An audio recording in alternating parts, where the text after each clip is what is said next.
आप छूट के जेल से आए हैं, क्या तो हम कहेंगे? 11वीं बार गए हैं, कोई नई बार थोड़ी गए हैं। अब कोई अपने काम के लिए नहीं गए हैं, ठीक है, जनता के लिए गए हैं। दुनिया देख ही रही है क्यों गए हैं। और ये एक यहाँ पे एक मेरी वीडियो वायरल थी, जिसमें मेरे मुंह से निकल आया कि मेरे पास 3 अवैध असले हैं जिसे मैं खुला लेके चलता हूँ। बस वो अवैध निकल आया, वो वैध था। मैंने अपनी गलती स्वीकार करते हुए दूसरे दिन प्रेस बुलाई और कह दिया मेरे पास अवैध निकल आया, मेरी जबान से फिसल गई। बहुत लोगों की जबान फंसली है, कोई बचा नहीं जितने बड़े बड़े नेता है। मैंने भी कहा फिसल गई, वैध की जगह अवैध निकल गया। मैंने अपनी बात वापस ली, बात खत्म भी हो गई थी, ठीक है।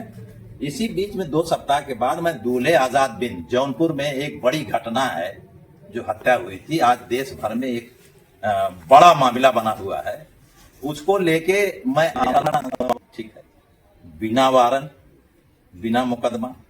और मुझे रात में यहाँ एक टीवेल है सलीम नाम का, हमारे गांव ही का है, कट्टा कारतूस मेरे सामने गाड़ी से निकाला जाता है, पटिया के नीचे रखा जाता है, मैं देख रहा हूँ, गौर करिएगा। और फिर वही कट्टा वही वो क्या नाम है कारतूस 100 सरामीन निकालते हैं मेरे सामने, वीडियो बन रही है। मुझे हंसी आ गई, जैसे बच्चों का खेल होता है, समझ रहे हैं। बहरहाल ये इन्होंने किया, चलिए ठीक है। आपकी जमानत लेने गए थे, वो जमानतदार थे, उनको पुलिस उनके घर आके मना की, क्या मैं हिसाब लूंगा ना। क्या हमसे तो है हमारे राम भवन यादव हैं, और वो एक और लड़का है, ये जो थानेदार है जो आया है जिसने, वो भी कानून के पर्दे में आएगा, बचेंगे नहीं, आप जान लीजिए। मैं अकॉर्डिंग टू लॉ करने वाला, मैं संवैधानिक व्यवस्था में विश्वास करने वाला। कैसे उसकी हिम्मत पड़ गई कि जमानतदारों को कहा मैं अपराधी हूं? कैसे उसने कहा कि आप उनकी जमानत न लीजिए, या उनको डरवाया धमकाया? मैं उनसे अभी सवाल करूंगा, मेरे पास अभी नंबर नहीं था, मेरा बेटा था कहीं, अभी नहीं आया है, अभी मैं पूछूंगा उनसे कि कैसे आपने कह दिया। अगर स्पष्ट जवाब नहीं हो तो उनके ऊपर कानूनी कार्रवाई करूंगा। जहां तक यहाँ के एसएसपी का मामला है और सीओ का मामला है, सीओ आए थे टेलीफोन पे, मेरे पास रिकॉर्डिंग है। सीओ ने कहा, मैंने कहा कि आप मेरे लड़के को लेके 4 दिन उनको रखे गैर कानूनी, कहा जांच करना है तो हम तो रखेंगे ही। अभी हाईकोर्ट का एक निर्णय आया है, कि अगर 24 घंटे से ज्यादा आपने किसी को रखा तो 25,000 रुपया पर डे आपको देना पड़ेगा, सैलरी से कटेगी, समझ रहे हैं नहीं। और दूसरे न्यायमूर्ति विनोद दिवाकर जी ने का अभी 6/6/2021 को एक ऑर्डर आया, जिसमें उन्होंने ऑर्डर नहीं आया, उन्होंने एक टिप्पणी की, सख्त टिप्पणी की कि उत्तर प्रदेश पुलिस को अपने आकाओं को खुश करने के लिए संविधान से बड़ा भी काम करना हो, संविधान से बड़ा उनको आकाओं को खुश करना है। और इनकाउंटर और फर्जी गिरफ्तारी, ये 2 काम, इनको अगर अच्छी तैनाती है तो इसके लिए इनके लिए खिलौना बन गया है। वही मेरे ऊपर चरितार्थ है। और मुझे उम्मीद है कि न्यायमूर्ति विनोद दिवाकर जी, ये जो मेरी रीट होगी वही सुनेंगे, और कहूंगा कि साहब अभी 6 ही कोई से महीने में आपने टिप्पणी की थी, लीजिए मैं एक मिसाल लेके चला आया।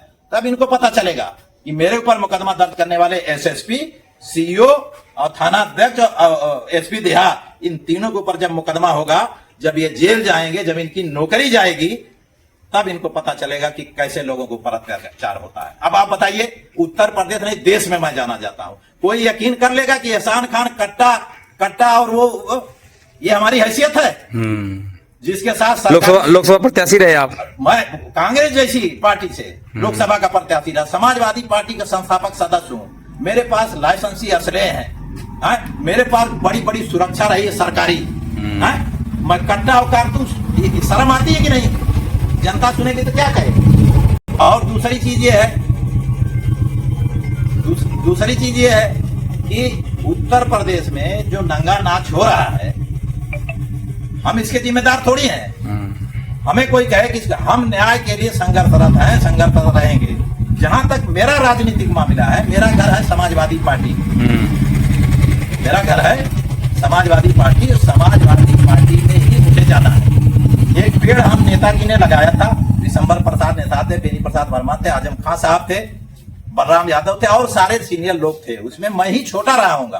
वो पेड़ तैयार हो गया, अखिलेश जी ऑस्ट्रेलिया पढ़ रहे थे, आके पूरे पेड़ के साए में कब्जा कर लिए हैं। हमें आधे पेड़ में साए में जगह दीजिए, और नहीं तो ये जान लें, ये धमकी नहीं है, सच्चाई है कि 2003 में मैंने बगावत किया, गद्दोपुर कब्रस्तान, गोविंद साहब मठ को लेके, लोहरा में कुर्बानी को लेके, समझ रहे हैं, और भी तमाम माँ इरफान हत्याकांड को लेके। और वो परवान चढ़ा 2007 जब चुनाव हुआ तो मायावती जी की बहुजन समाज पार्टी को हमने 70% मुसलमानों को वोट दिलवाया, पूरे ब्राह्मणों ने भी एकजुट होकर दिया था और मायावती बहुमत की सरकार बनाई थी। वही मैं दोहरा दूंगा, ब्राह्मण उसी दाने पर खड़ा है। इसलिए समाजवादी पार्टी के सुप्रीमो अखिलेश यादव जी इस बात को, सच्चाई को समझें। मेरी एक शिवपाल जी से लगातार बात होती रहती है, लेकिन मेरा सवाल सिर्फ, मेरा जो मामला है वो सिर्फ अखिलेश जी से सीधा है। उनका टेलीफोन आएगा तो मुझे जाना है, नहीं आएगा नहीं जाना है। और जहां तक ये लड़ाई है जनहित की, मेरी जिंदगी जब तक है तब तक ये चलता रहेगा, ठीक है। ये जेल नहीं, कुछ भी करे, मुझे कोई फर्क नहीं पड़ने वाला है। मेरा स्वास्थ्य खराब है, मुझे दुख है। सुमैया बिंद कल वहां पे धरना डीएम पे जा रही है, और मैं जौनपुर जिला प्रशासन को कहना चाहूंगा कि वो जिसका भाई मरा है, अगर उसके धरने में आपने अवरोध किया, खड़ा किया, ये बेहतर नहीं होगा। बिल्कुल ठीक है, उसको वो धरना देना चाह रही है, उसको अनुमति दीजिए, उसको धरना करने दीजिए। अगर कोई अवरोध खड़ा किया गया तो मुझे, मेरे धरने में आप अवरोध नहीं खड़ा कर पाएंगे, कोई दुनिया की ताकत नहीं खड़ा कर पाएगी। और जहां मैं बैठ जाऊंगा वहीं जंतर मंतर हो जाएगा। ये जनता की ताकत है, ऊपर वाले की दुआ है। और अगर ऐसा ना होता तो पूरा उत्तर प्रदेश, पूरा हिंदुस्तान, 21 को मैं खड़ा हुआ, 22 में सब कुछ हिल गया। आपने देखा क्या हुआ वहां, फोर्स और पुलिस आपने तैनाती देखा होता तो आप घबरा जाते कि अरे बाप रे बाप, एक आदमी के लिए। हम कौन था? हम थे, अनुराग यादव का परिवार आ रहा था, और वो लड़की का परिवार आ रहा था, और वही सुमैया बिंद के एक भाई है, एक बाप है, एक माता थी, एक सुमैया थी, और कौन था वहां धरने पे? 10-20 औरतें थी। मैंने बताया था कि भीड़ भाड़ मुझे नहीं जुटाना, ये है। अब बताइए, योगी जी के यहाँ गई थी वो 30 तारीख को। अब वो संतुष्ट, अगर योगी जी से वो संतुष्ट होती तो फिर धरना का क्यों ऐलान करती वो? तो मैं सुमैया बिंद से कहना चाहूंगा कि मजबूरी है कि मेरी स्वास्थ्य ठीक नहीं है। सुमैया बिंद से मैं कहना चाहूंगा कि मजबूरी है कि मेरा स्वास्थ्य ठीक नहीं। डॉक्टर ने मुझे मना किया है बुरी, क्योंकि मैं आमरण अनशन पे मैं उठा के गया था। 5-6 दिन मुझे बिल्कुल मना किया है, नहीं तो कल तो मैं जरूर आता।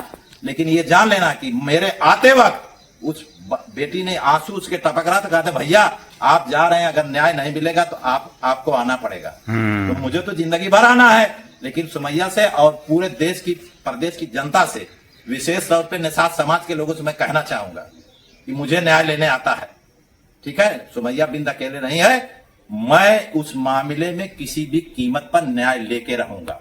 और एक बार फिर योगी आदित्यनाथ जी से मेरा अनुरोध है, अटल बिहारी वाजपेयी जी ने कहा था राज धर्म का पालन करिए। कौन कौन भूखा मर रहा है, कौन प्यासा मर रहा है, आप देखिए, ठीक है। वो महिला, वो लड़की की शादी कैसे होगी?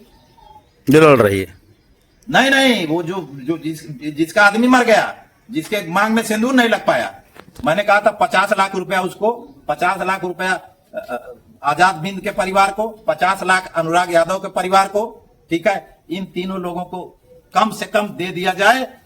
अब उनके लिए तो जिनका जान चला गया, जिनका उजड़ गया, लेकिन पैसे की जरूरत, बिना पैसे के होता नहीं कुछ। सरकार का पैसा, हमारा टैक्स का पैसा आपने क्यों नहीं दिया अब तक? आप दीजिए उसको, अब से ऐलान करिए, और बाकी मामले में न्याय दीजिए, यही मेरा अनुरोध है। और अगर न्याय नहीं दिया गया तो न्याय लेना जनता की ताकत की बदौलत हम जानते हैं, और न्याय लेकर दिखा देंगे। बहुत बहुत धन्यवाद।